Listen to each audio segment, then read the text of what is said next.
Senhoras e senhores deputados, vamos continuar com a nossa reunião, que se concretiza agora na segunda parte com uma segunda audição.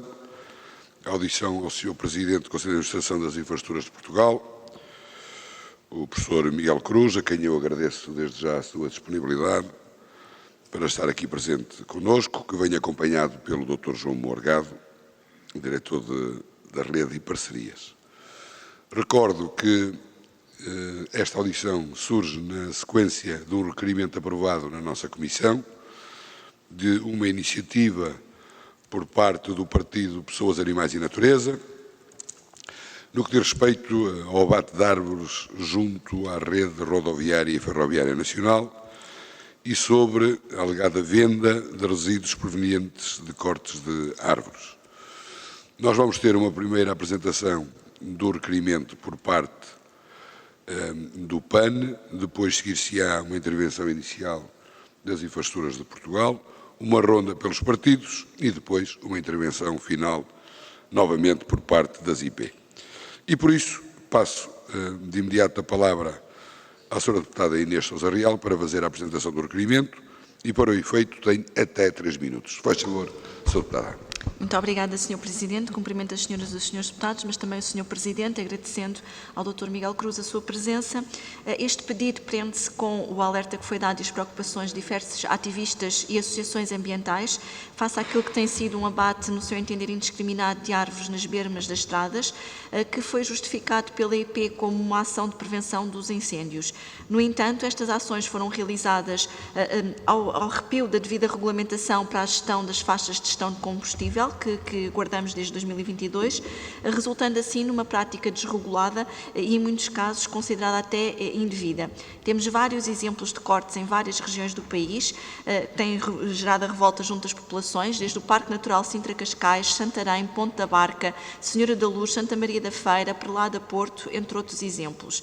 Estes abates têm gerado preocupações várias, até pela denúncia de milhares de árvores adultas e saudáveis que estavam a ser retiradas, afetando negativamente o equilíbrio ambiental e até paisagístico para as próprias comunidades locais. Em alguns casos, como no Porto, o próprio Presidente da Câmara manifestou discordância e até suspendeu os cortes na VCI, tendo os ativistas classificado estas ações como um ecocídio. Há também aqui nota de que só no primeiro semestre de 2023 estes abates geraram uma receita para as infraestruturas de Portugal de 4,3 milhões de euros em venda de resíduos provenientes do corte das árvores, num aumento de 143% em relação ao mesmo período do ano anterior, o que levanta sérias questões sobre esta prática, sobre se efetivamente estamos sobre a necessidade de uma ação de gestão das faixas de combustível ou se estamos perante uma ação que gera receita para as infraestruturas de Portugal. Por isso mesmo, há aqui uma série de questões que gostaríamos de colocar, desde logo e nesta primeira ronda. Porque é que nas faixas de gestão de combustível as infraestruturas cortam as árvores de forma massiva, arrasando de forma indiscriminada o coberto vegetal e não se limita a fazê-lo de acordo com os termos da lei, mantendo, por exemplo, árvores nessas faixas que entre as copas exista uma distância de pelo menos 4 metros ou limitando-se a fazer o corte das copas ao invés do abate indiscriminado do arvoredo?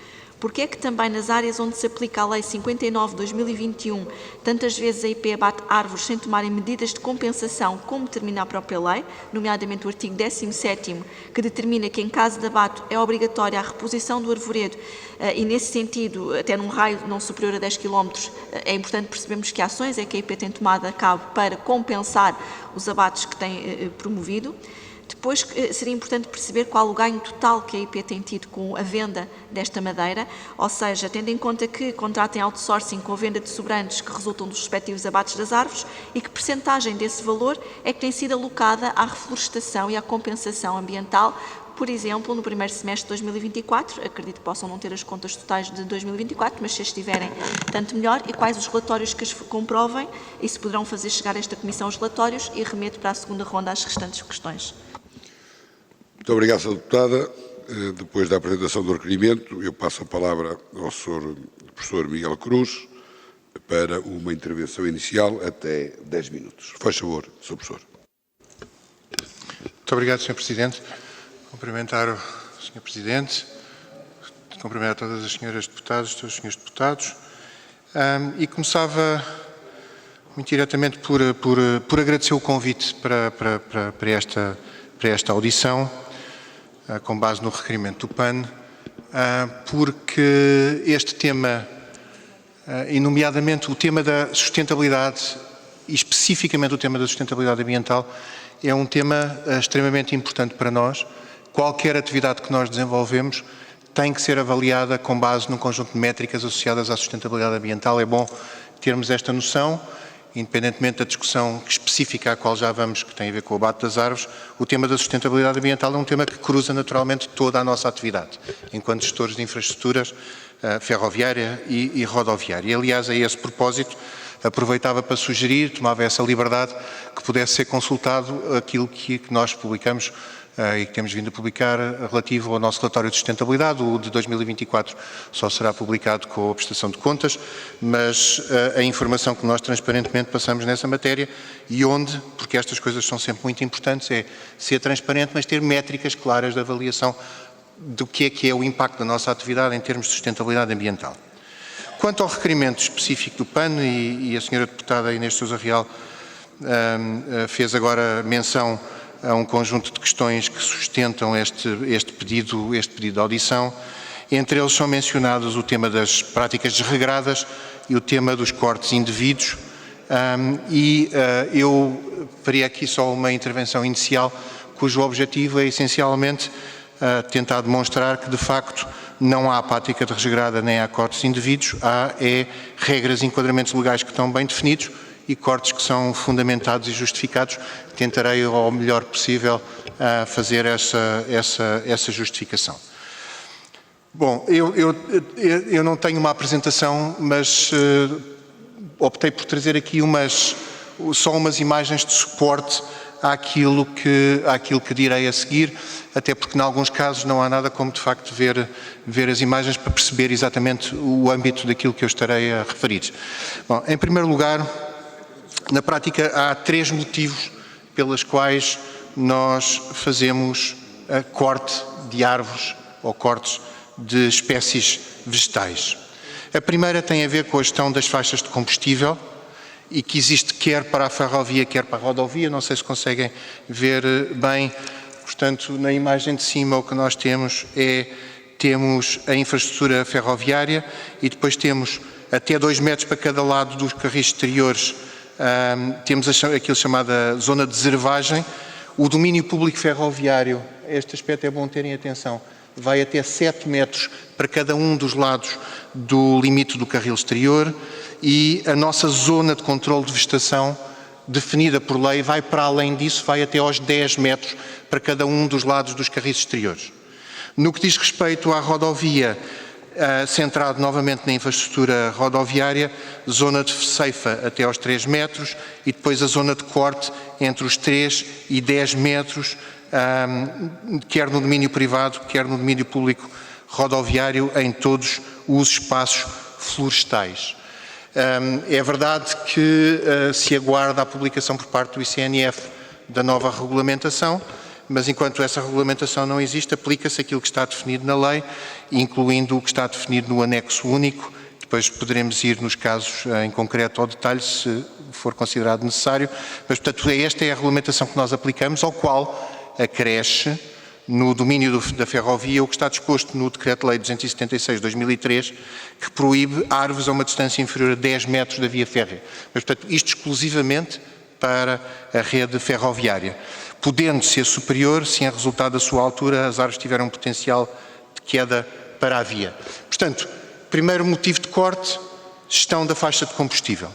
O segundo motivo de corte é segurança, nomeadamente a mitigação dos riscos associados à queda de árvores. E neste âmbito temos aqui, enfim, questões diversas que eu agruparia em 3.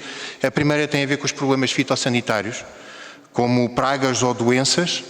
A segunda tem a ver com a deficiente estabilidade biomecânica decorrente da ocorrência de podridões no tronco, má conformações do tronco ou das pernadas, ou deficiente relação entre a altura e o diâmetro dos troncos, bem como desvio do tronco do eixo vertical com inclinação desfavorável para a estrada.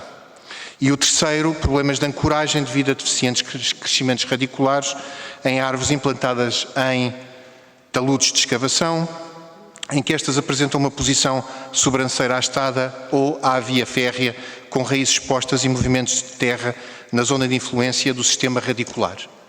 Isto significa, de uma forma relativamente simples, em termos de consequências para a ferrovia, colisão do material circulante com árvores, interferência no gabarito ferroviário, redução das distâncias de visibilidade em passagens de nível, nomeadamente passagens de nível sem guarda, diminuição da visibilidade da sinalização fixa e, no caso da rodovia, também diminuição da visibilidade da sinalização, obstrução da drenagem, interferência com o gabarito rodoviário, quer o horizontal, quer o vertical, e obstrução do espaço marginal à estrada, tendo como consequência a invasão da plataforma da estrada pelos peões, aumentando o risco de atropelamento. Estão aqui alguns exemplos de questões que se procura evitar, de facto, com este tipo de intervenções. Para além disso, a interferência com dispositivos de proteção por via de redução da distância mínima para garantir a sua eficácia, podendo agravar riscos de colisão, podendo agravar riscos de despiste, e a degradação do pavimento, como aliás está ali naquela imagem, pelo crescimento das raízes, com risco significativamente aumentado de despiste, especialmente para os veículos de duas rodas.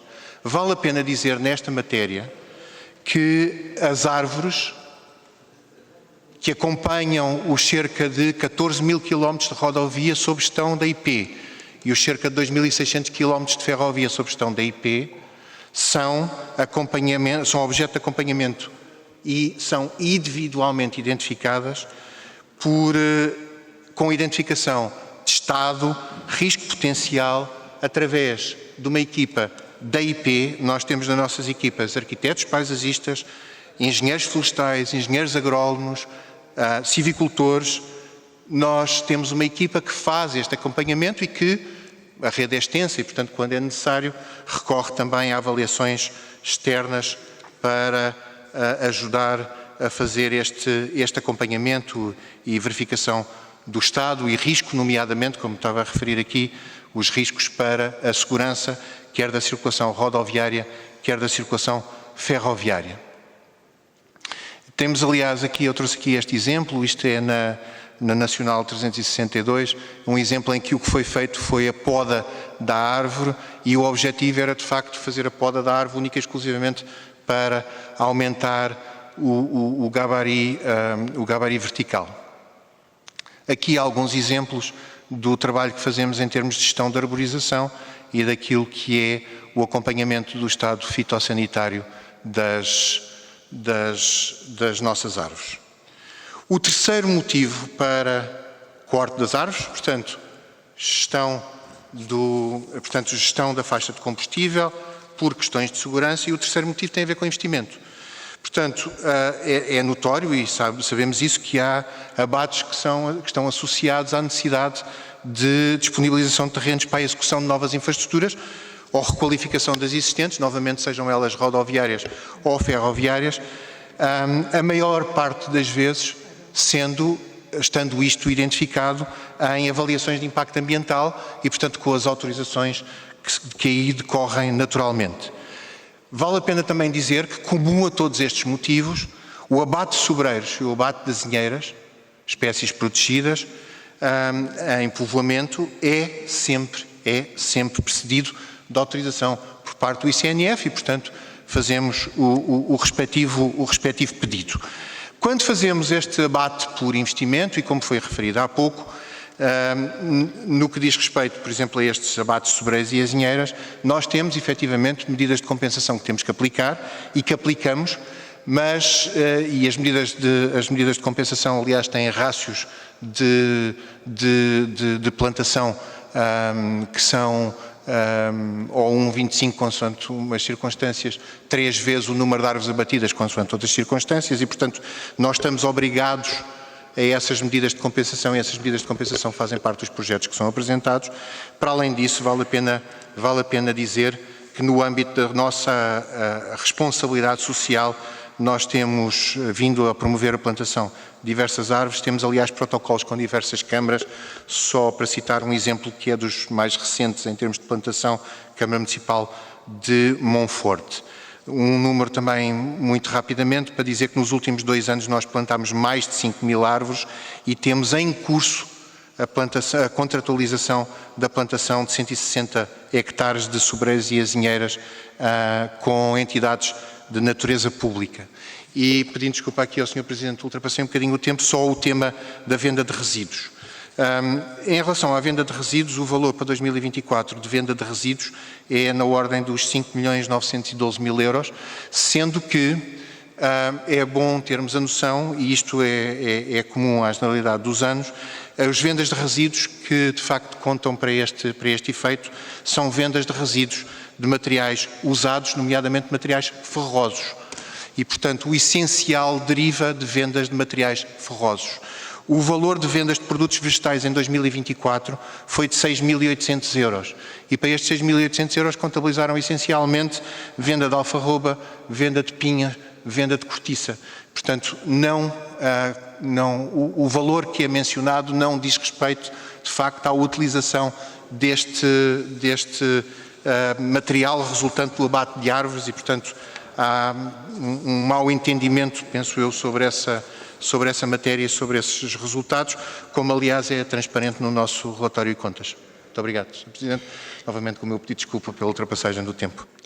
Obrigado, Sr. Presidente. De facto, ultrapassou um pouco, mas acho que valeu a pena porque nos permitiu a todos obter mais informação e ficar mais esclarecidos sobre a temática em questão. Vamos passar à ronda pelos grupos parlamentares. Vamos começar pelo Partido Socialista, na pessoa do Sr. Deputado Pedro Sousa, a quem eu cumprimento. Faz favor, Sr. Deputado. Bom dia, Sr. Presidente. Cumprimentá-lo e, na sua pessoa, cumprimentar os restantes colegas, deputadas e deputados. 4 minutos, Pedro. 4 minutos. Muito obrigado. E cumprimentar também o professor Miguel Cruz e agradecer-lhe a disponibilidade para cá estar connosco. Da apresentação que nos fez, acho que resultou clara a maioria dos esclarecimentos relativos ao requerimento que o PAN apresentou. Esta matéria é uma matéria que, naturalmente, não poderia deixar de ser encarada com responsabilidade e sobriedade por uma empresa com a dimensão e centralidade que o IP tem, e é bom ver e perceber que o facto da sustentabilidade estar no core da vossa ação, mas também medida, analisada e acompanhada, dá ao Parlamento, naturalmente, uma segurança que não posso deixar de assinalar. De todo em todo, deixar-lhe 2 ou 3 questões mais de pormenor sobre as quais gostaria que o professor Miguel Cruz pudesse trazer-nos alguma luz em maior detalhe. Uma, em particular, sobre qual o procedimento típico e habitual em situação de necessidade de abate de árvores, ativos arbóreos, como é que esta se processa, qual é o procedimento que tem consolidado no âmbito da IP. Perguntar-lhe também, tendo em conta que e apesar de já ter deixado que do ponto de vista das vendas, a maioria dela vem de ativos ferrosos, perguntar-lhe como é tratada e valorizada a lenha proveniente destes abates, também qual é o procedimento e qual é o modelo que tem instituído. Gostaria também que pudesse lançar mais alguma luz sobre qual o quadro de relação que está tipificada e consolidada entre o IP e o ICNF relativamente ao tipo de abates e intervenções que fazem de forma partilhada e conjunta, e deixar-lhe também mais 2 questões. Uma que tem que ver sobre a forma como o IP se relaciona com as populações residentes no abate de questões arbóreas que faz, em particular relativamente à segurança rodoviária, e outra, até porque das várias manifestações que temos recebido, algumas queixas também de organizações ambientalistas, que no nosso entender, Partido Socialista, neste caso em particular, não nos parecem fazer muito sentido, que colocam inclusive em causa a existência das faixas de gestão de combustível, que para nós, do ponto de vista da segurança rodoviária e também da contenção de incêndios, nos parecem fundamentais. Perguntar-lhe também de que forma é que o IP olha para a importância das faixas de gestão de combustíveis e se o modelo atual, se o enquadramento legal atual serve os intuitos da segurança rodoviária, da proteção de segurança e pessoas e bens, ou se também nesta matéria poderia haver algum ajustamento que entenda relevante. Muito obrigado. Muito obrigado, Sr. Deputado. Passo a palavra agora ao Sr. Deputado Francisco Linhas Lopes, em nome do Grupo Parlamentar do Partido Social Democrata. Faz favor, Sr. Deputado. Obrigado, Sr. Presidente. Senhoras e senhores deputados, agradecer ao professor Miguel Cruz a sua presença, a sua disponibilidade. É sempre relevante ter em consideração que a organização do Estado deve pressupor escrutínio e participação cívica, portanto, fica também um agradecimento à sociedade civil, seja ao grupo de trabalho Folhas Erguidas, que é uma das razões para aqui estarmos hoje, seja aos subscritores da petição. E já agora também ao PAN por ter feito o requerimento. Esclarecimentos recebidos por nós e prestados agora pelo Sr. Presidente da IP, naturalmente está em causa o complexo equilíbrio, chamaria assim, entre a segurança e a preservação ambiental, que naturalmente teria que ser e afirma que é uma prioridade para a instituição a que preside. Para além do risco de circulação rodoviária e ferroviária, de que nos falou, temos naturalmente também o de incêndio, não precisamos de andar muito tempo para trás para verificar como ele acontece, ainda no verão passado. Os critérios já os descreveu, já os recebemos para os abates das árvores, portanto, se calhar era mais pertinente, apesar de haver quem discorde dos critérios ou dos procedimentos, falarmos do futuro. Portanto, se o porquê parece estar esclarecido, talvez o como seja a razão que nos traz aqui hoje. No memorando que recebemos deste grupo de trabalho, Folhas Erguidas, falam de algo que seria de considerar inaceitável, que é a irreversibilidade do abate das árvores. Ora, ela naquele local seguramente existe, mas enviou-nos documentação e falava-nos há pouco daquilo que chamam as medidas compensatórias. Eu gostava que aprofundasse um pouco mais, uma vez que a população em causa vai perder os seus ativos florestais, mas que nos explicasse melhor qual é o procedimento destas medidas compensatórias, o sítio onde elas vão ser feitas, a dimensão das mesmas e como é que fazem para lá chegar. A segunda questão que lhe coloco é se não considera que seria interessante haver um incremento da transparência, que eu não estou a dizer que não existe, mas talvez da comunicação da mesma e a comunicação com a população, para que existam graus superiores de confiança, talvez, àquilo que são os procedimentos da IP. Não estando eventualmente elas em causa, aparentemente há quem ache que sim. E se calhar essa, para além de lhe deixar a pergunta, fica como sugestão. Queria-lhe agradecer novamente de estar aqui, não é a primeira vez, já nos cruzamos noutras comissões, e enfatizar novamente a relevância deste debate no que tem a ver com o assunto em causa. Obrigado. Muito obrigado, Sr. Deputado. Passo a palavra agora ao Parlamentar do Partido Chega, na pessoa do Sr. Deputado Luís Paulo Fernandes. Faz favor, Sr. Deputado, até 4 minutos. Muito obrigado, Sr. Presidente. Cumprimento o Sr. Presidente, senhoras e senhores deputados. Cumprimento também o Sr. Presidente do Conselho de Administração da Infraestruturas de Portugal e o senhor que o acompanha, também representante das infraestruturas, e agradecer a vossa presença hoje na Comissão. Indo ao tema da discussão, devo começar por sublinhar que este tema está longe de ser apenas uma questão técnica ou operacional. O abate de árvores e a gestão da arborização ao longo das infraestruturas de transporte tem um impacto ecológico, social e ético que exige transparência, responsabilidade e, acima de tudo, respeito pelo património natural do país. O documento que nos é apresentado, temos desde logo questões que merecem respostas concretas, a justificação técnica apresentada para os cortes e podas com base na segurança, saúde fitossanitária e combate às espécies invasoras não é suficiente para afastar as preocupações sobre a falta de equilíbrio entre objetivos económicos e ambientais. Relativamente às receitas das vendas e resíduos florestais, as receitas provenientes da venda de resíduos florestais aumentaram 143% em relação ao período homólogo anterior. Este número é, no mínimo, alarmante e pergunto, não estará a IP a transformar o património arbóreo do país numa linha de receita, priorizando lucros a curto prazo em detrimento da responsabilidade ambiental? que percentagem dessas receitas é reinvestida em compensações ambientais e onde estão relatórios que comprovam esse reinvestimento.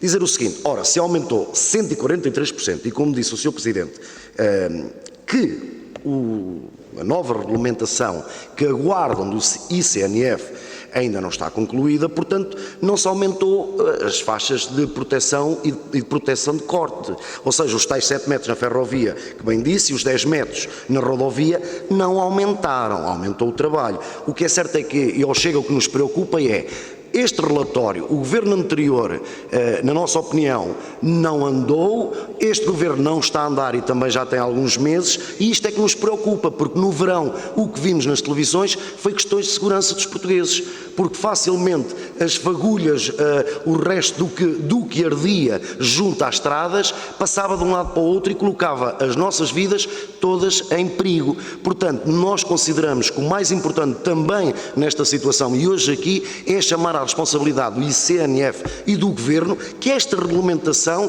tem que aumentar, e nós defendemos que tem que aumentar. 10 metros junto a uma bomba da gasolina na A25, perto de Aveiro, que cruzava as bombas, que cruzava as duas faixas de rodagem, é muito pouco. E aí sim faria sentido aumentar então o corte das árvores e aumentar a receita do corte das árvores. Ora, se o ICNF, se o Governo tem negligenciado esta nova regulamentação, é aqui que todos os grupos políticos têm que ter a responsabilidade de regulamentar urgente, porque no verão é os incêndios, no inverno temos as tempestades e a queda de árvores, portanto aí justificava-se o aumento da receita dos cortes. Dizer também que em relação às comunidades locais é uma das grandes falhas identificadas, as denúncias recorrentes apontam para a falta de consulta prévia e informação às populações afetadas, seria um caminho para justificar os trabalhos que devem ser feitos. Pronto, e perguntamos onde está o respeito pelo princípio da transparência e participação das comunidades na tomada de decisões. Também é inaceitável que a IP, sendo uma entidade pública, não apresente um modelo de supervisão externa eficaz que não leva a que estas chamadas, por acaso foi o PAN que decidiu fazer este requerimento, mas temos que acompanhar. Se não há uma supervisão externa eficaz, temos de saber quem é que fiscaliza estas práticas, quem garante as intervenções, os princípios de sustentabilidade e da proporcionalidade. Não estamos aqui a criticar por criticar, Sr. Presidente, reconhecemos, mais uma vez, que a segurança é imperativo, principalmente a segurança é imperativo da ferrovia e da rodovia. Contudo, não pode servir como justificação para praticar opacas que levantam legítimas suspeitas. As populações merecem promessas de plantação, justificações, respostas claras, números concretos na política de gestão que respeite o ambiente, a confiança. Se a IP não conseguir garantir isso, está em algo profundamente errado. Muito obrigado. Muito obrigado, Sr. Deputado. Para terminar a ronda de intervenções dos partidos, dou a palavra à Sra. Deputada Inês Sousa Real, em nome do Partido Pessoas, Animais e Natureza. Faz favor, Sra. Deputada. Muito obrigada, Sr. Presidente. Apesar dos esclarecimentos iniciais e de ter sido referido que existia parecer do ICNF, há vários casos em que o mesmo parece não se ter verificado. E, nesse sentido, era importante perceber se as políticas de sustentabilidade, nomeadamente a reposição e as medidas de mitigação com a plantação de arvoredo dentro dos 10 km, têm sido ou não cumprida e, portanto, era importante esse esclarecimento.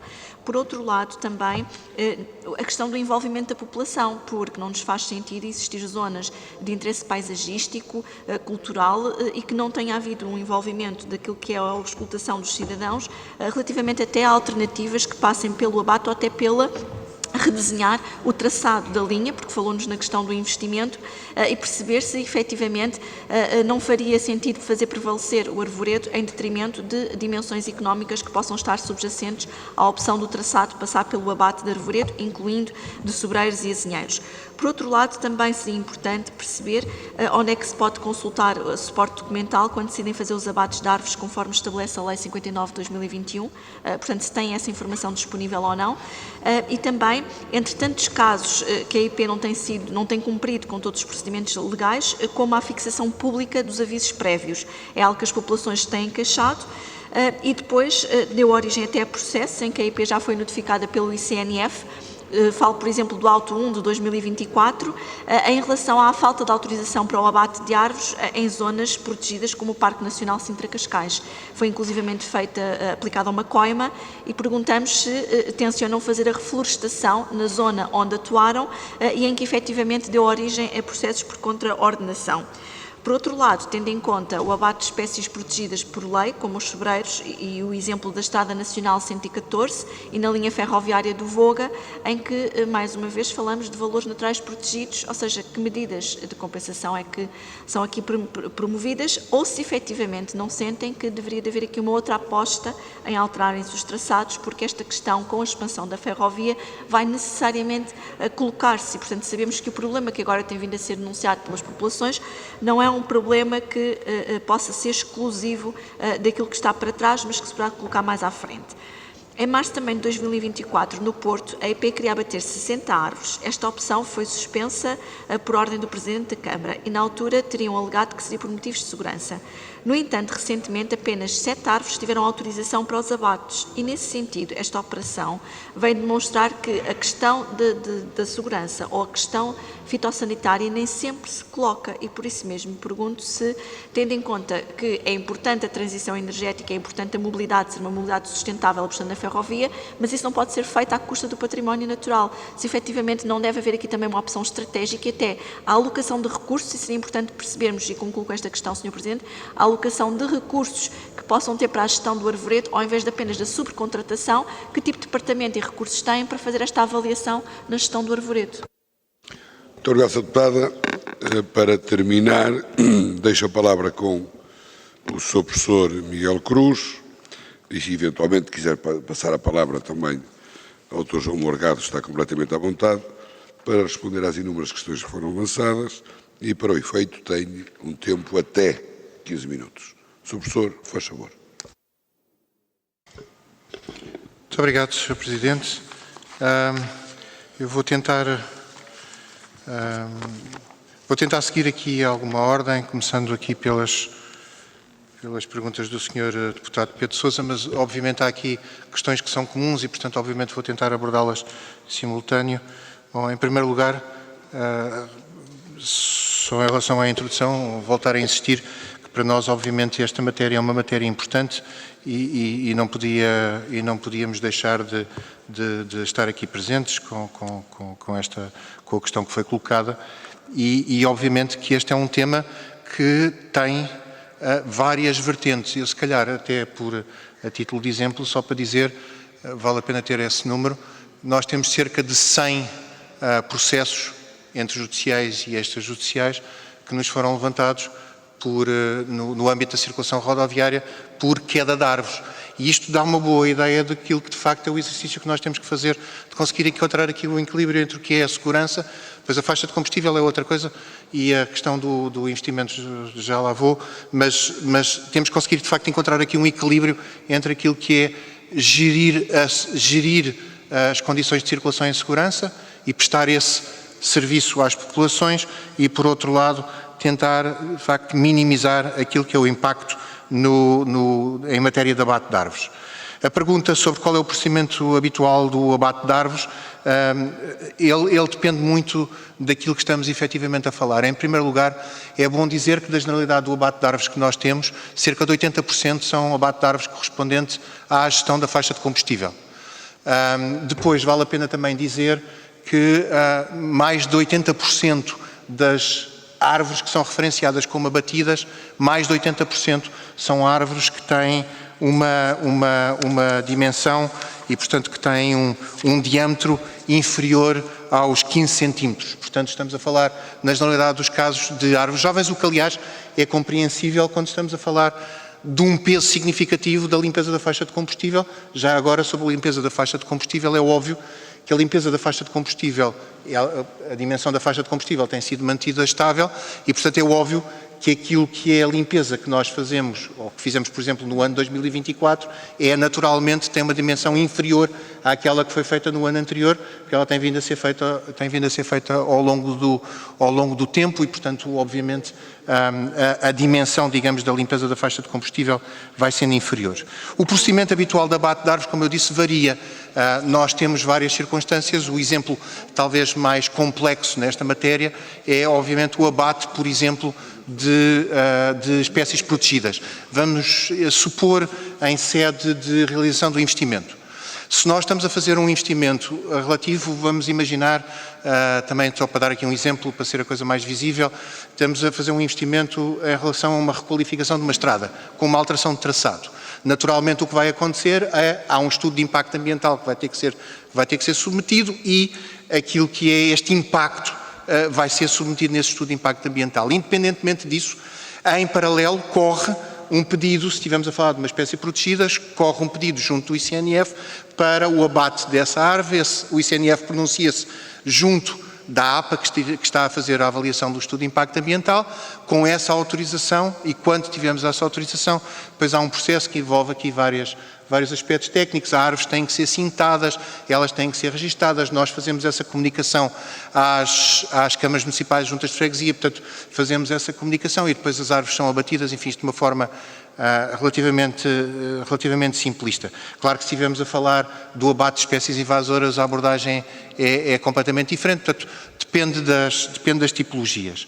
Como é que até uma pergunta que é importante, porque tem a ver com uma questão das receitas, como é que é tratada a lenha que resulta dos abates? Portanto, eu reafirmava aquilo que disse há pouco e em relação à pergunta do Sr. Deputado Luís Paulo Fernandes, não houve um aumento da receita relativa à corte de combustível. Como eu disse há pouco, as receitas que nós temos de aproveitamento de materiais, de vendas de resíduos, não são resíduos de natureza vegetal, são essencialmente de resíduos de natureza ferrosa. Estamos a falar de carril partido, de carril foi retirado, estamos a falar de sinais de trânsito que deixaram de ser utilizados e, portanto, estão armazenados e que têm que ser e que são vendidos e, portanto, que são, digamos, monetizados. As vendas de produtos vegetais no ano 2024 foi de 6.800 euros. Os 6.800 euros têm essencialmente a ver com aproveitamento daquilo que é a gestão que nós fazemos enfim, das árvores que estão ao longo dos canais ferroviários e rodoviários. Já dei aqui o exemplo da alfarroba, da pinha.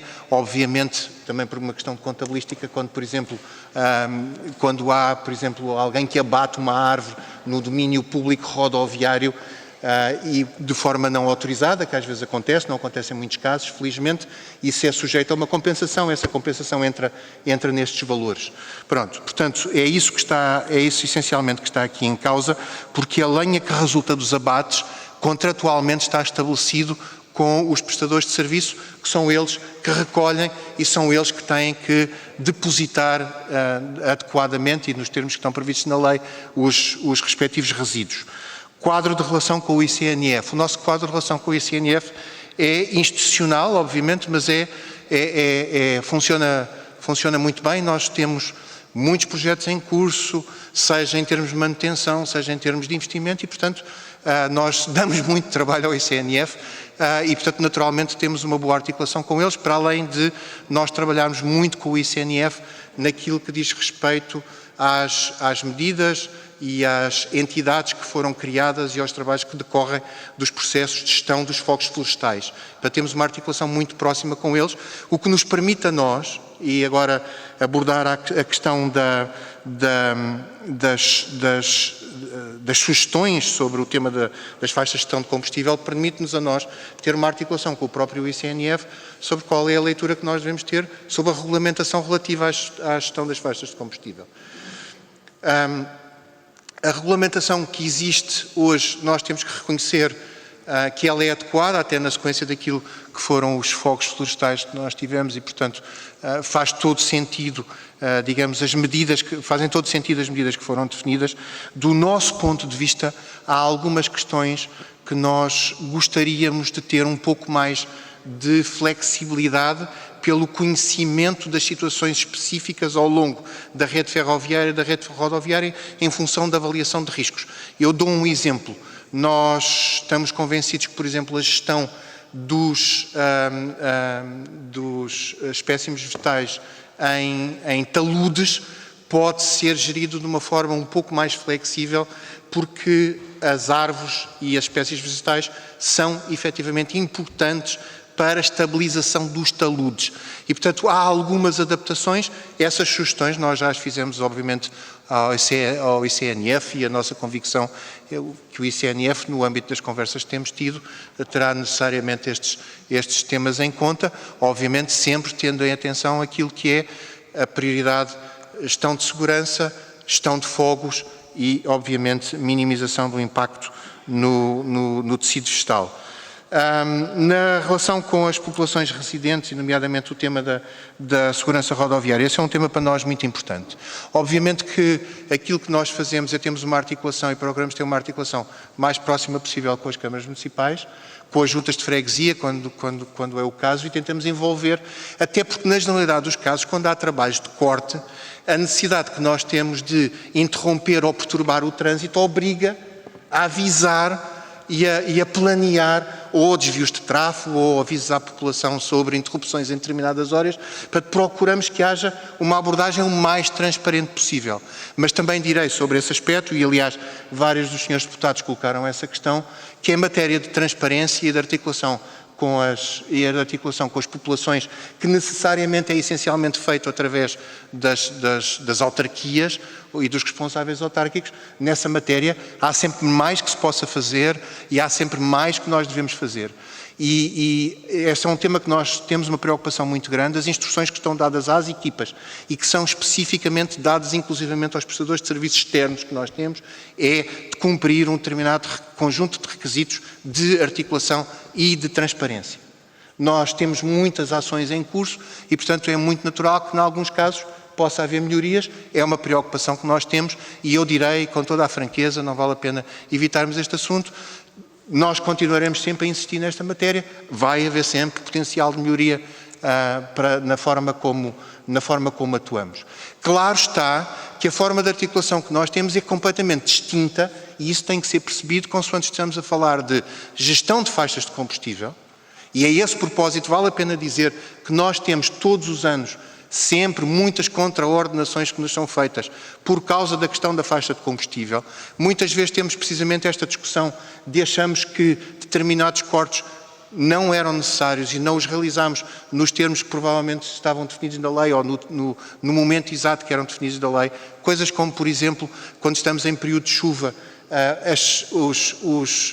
o arvoredo vai crescer novamente e, portanto, nós achamos que devemos esperar esse período, atrasamos ligeiramente, levamos uma contraordenação. Portanto, isto para percebermos que nós temos, de facto, um enquadramento que estabelece muito bem quais são as regras em que nós temos que atuar, e procuramos fazer aqui uma gestão mais equilibrada possível nesta matéria.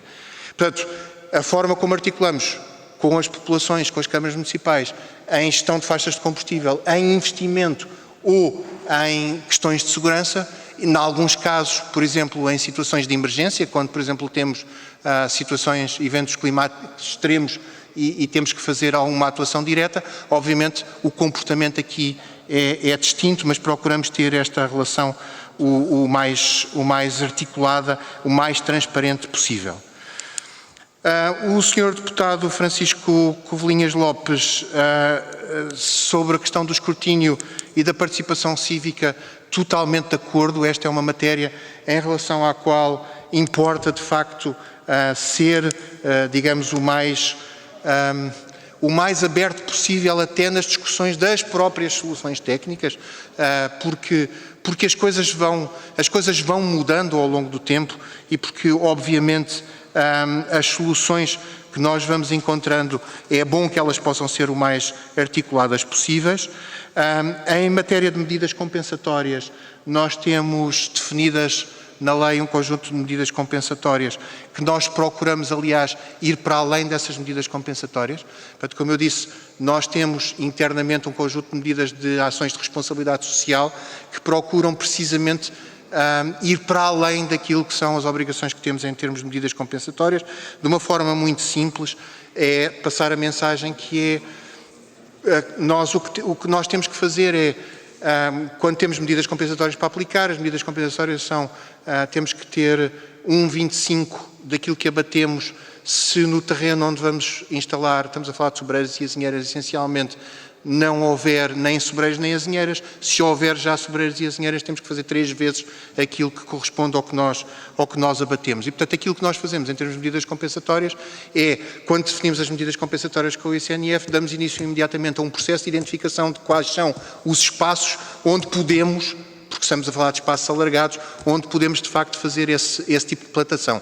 Contratualizamos esse espaço, normalmente com entidades públicas, embora às vezes conseguimos articular, especialmente em sede de investimentos, conseguimos articular com algumas entidades privadas a utilização de solos para fazer esse tipo de plantação. Eu estou a demorar um bocadinho de tempo, vou tentar só acelerar aqui um bocadinho. Em relação ao até 15 minutos, por isso.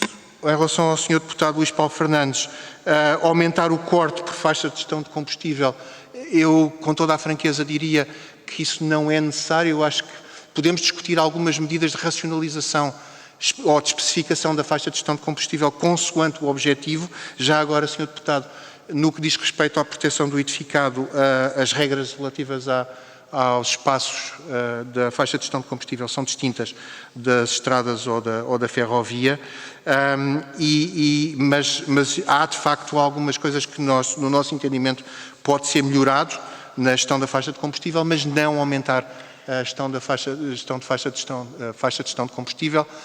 Eu acho que em matéria de gestão de faixa de combustível, nós hoje em dia estamos essencialmente numa situação de manutenção daquilo que é as faixas de gestão de combustível existentes. Claro que vai havendo novas adições à rede rodoviária, novas adições à rede ferroviária e, portanto, daí vêm algumas implicações, mas é essencialmente um exercício de manutenção. Em relação às questões da Sra. Deputada Inês Sousa Real, eu acho que a forma mais simples, se calhar, de ir aqui a alguns aspectos, não tenho tempo para ir a tudo, mas em relação, por exemplo, à questão da VCI. Sr. Deputado, em relação à VCI, também para sermos transparentes nesta matéria, primeiro aspecto, nós tivemos a oportunidade, as árvores que estão na VCI são objeto de um acompanhamento que é feito, aliás, com os serviços técnicos da Câmara Municipal. E é um acompanhamento que é feito em termos de manutenção daquelas árvores. Os problemas fitossanitários que aquelas árvores têm são matéria que já tinha sido discutido com a Câmara Municipal e que consta, aliás, de vários relatórios que foram submetidos à Câmara Municipal. E aquilo que nós fizemos questão de anunciar foi que havia um conjunto de abates que nós íamos fazer e que íamos começar esses abates precisamente pelas árvores que estariam em pior situação. E foi isso que nós fizemos. Eu, aliás, tive a oportunidade, fui entrevistado pela Rádio Renascença e tive a oportunidade de passar uma mensagem muito simples, que era, penalizava-me pelo facto de, dada a sensibilidade da matéria, eu próprio devia ter falado com o Sr. Presidente da Câmara Municipal do Porto e não falei. O Sr. Presidente da Câmara Municipal do Porto pediu, de facto, para haver uma suspensão e houve discussões técnicas, mas houve, entretanto, também para sermos claros nisto, 30 árvores, 23 mais 7, foi uma sequência, que foram objeto de abate pela simples razão de que as árvores tinham problemas fitossanitários e, portanto, o risco de queda das árvores era iminente. As restantes árvores estão, como nós propusemos, em acompanhamento, mas há várias dessas árvores com problemas fitossanitários, também para sermos transparentes nessa matéria. E só aqui uma questão, e só porque a Sra. Deputada levantou esse tema em relação ao Parque Natural de Sintra Cascais. Em relação ao Parque Natural de Sintra Cascais e os abates que foram feitos, não só tivemos parecer do ICNF, como tivemos parecer do Parque Natural de Sintra Cascais. E é bom dar nota de que foram abatidas cerca de 480 espécies, 480 árvores. As razões foram exclusivamente gestão de combustível, segurança, queda sobre a estrada, espécies invasoras, que aliás não falámos sobre isso, mas as espécies invasoras não é uma questão sequer de opção, nós somos legalmente obrigados a fazer o respectivo corte, e razões fitossanitárias. Foi isso que justificou o pedido que foi feito ao ICNF e ao Parque Natural de Sintra Cascais e que sustentou o corte que aliás foi feito e como aliás nós respondemos às questões que nos foram colocadas e também para passar a mensagem que o corte que ia ser feito foi transparentemente comunicado, obviamente, às entidades responsáveis. E eu peço desculpa, havia aqui mais uma ou duas questões que eu gostava de abordar, mas não tenho tempo, mas penso que no essencial, e acho que era esta a mensagem essencial que eu gostava de passar, que é, há um enquadramento específico legal e há um cumprimento escrupuloso daquilo que são os referenciais que nós temos para as 3 razões para o abate de árvores e o cumprimento, obviamente, daquilo que são as medidas de mitigação, que mais do que aquilo que somos obrigados, é aquilo que nós queremos cumprir, porque nós temos também, para além de tudo mais, nós próprios temos metas do ponto de vista ambiental que estamos empenhados em cumprir. Muito obrigado. Obrigado, Sr. Presidente. De facto, excedeu um pouco, mas acho que foi importante as suas explicações. Agradeço muito, mais uma vez, a sua presença entre nós, a sua disponibilidade e damos assim por terminada a nossa audição. Muito obrigado, Srs. Deputados, e desejo a todos um bom almoço. Muito obrigado.